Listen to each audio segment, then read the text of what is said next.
क्रिस्तीय भाई बहनों के सामने आपका पवित्र बंधन में सुदृढ़ किया जाए, जिससे आप जीवन भर एक दूसरे के प्रति भाई बहन अनुपवित्रति और रजनी बड़ा पवित्र आत्मा का सहारा पाकर क्रिस्तीय प्रेम का महत्व तथा प्रेम बंधन में सुदृढ़ बने।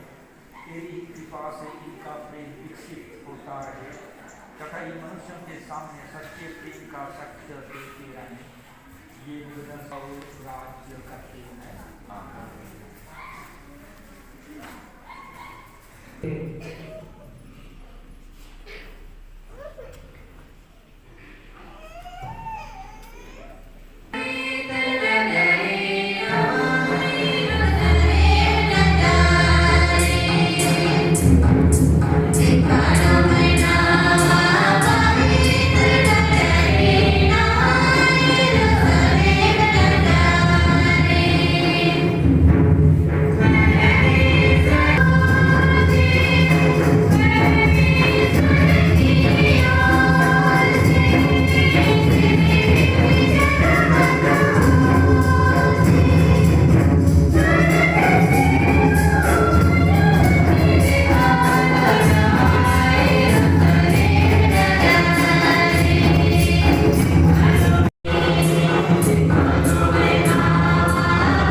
का पत्र, अध्याय 8, पद संख्याएं 31 से 35 और 37 से 39 तक।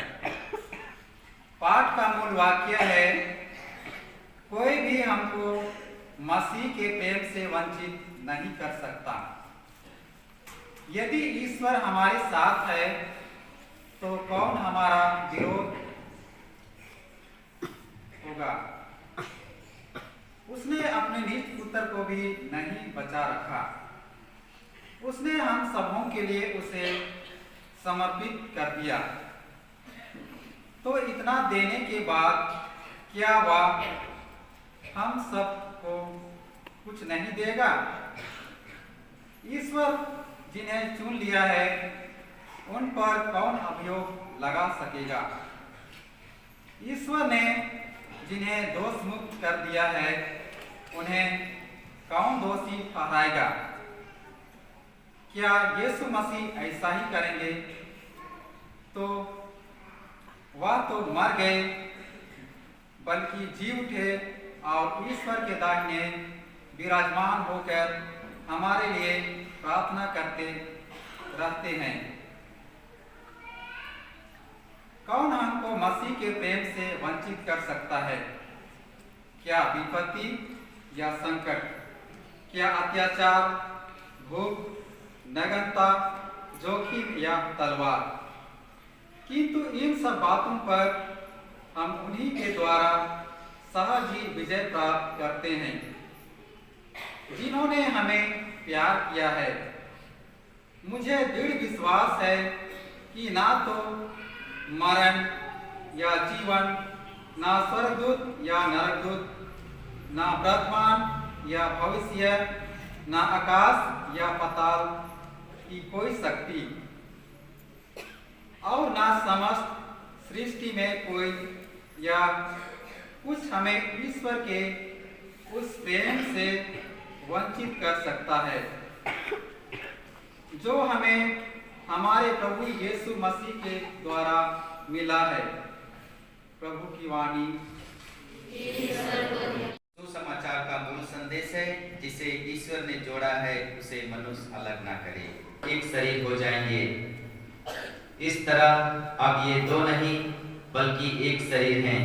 सेविका अनोखा खिड़की और रजनी बराबर कृपा पूर्वक अपना दाहिना हाथ फैलाकर इनके हृदय में पवित्र आत्मा का सामर्थ्य ऐसी कृपा प्रदान कर कि ये इस जीवन में तेरे प्रेम का आनंद प्रदान करते रहें और तन मन से एक होकर परस्पर तेरी उपस्थिति का प्रतीक बने। हे प्रभु, इन्हें ऐसे कृपा प्रदान कर कि जो घर ये बसा रहे हैं उसे परिश्रम से संभालें और सुसमाचार के अनुसार अपनी संतान का पालन पोषण कर उसे स्वर्गीय परिवार का सदस्य बनने के लिए तैयार करें। अपनी पुत्री रजनी बड़ा को अपनी आशीषों से अलंकृत कर, ताकि यह पत्नी और माता का कर्तव्य भारी भांति पूरा करके विशुद्ध स्नेह से अपने घर को सुखमय बनाए और अपने सुशील स्वभाव से उसकी शोभा बढ़ाए। अपने सेवक अनूप आर्थिक को स्वर्गीय आशीष देता रहा, ताकि यह योग्य, भला और विश्वस्त पति और दूरदर्शी पिता का कार्यभार योग्य रीति से संभाल सके। हे पवित्र पिता, ये दोनों तेरे सामने विवाह के सूत्र में बंध कर तेरी वेदी से दिव्य भोजन ग्रहण करना चाहते हैं। ऐसे कृपा कर कि ये एक दिन स्वर्ग में तेरी प्रीति भोज में सहभागी होकर अनंत काल तक सुखी रहे। उन्हीं हमारे प्रभु क्रिस्त के द्वारा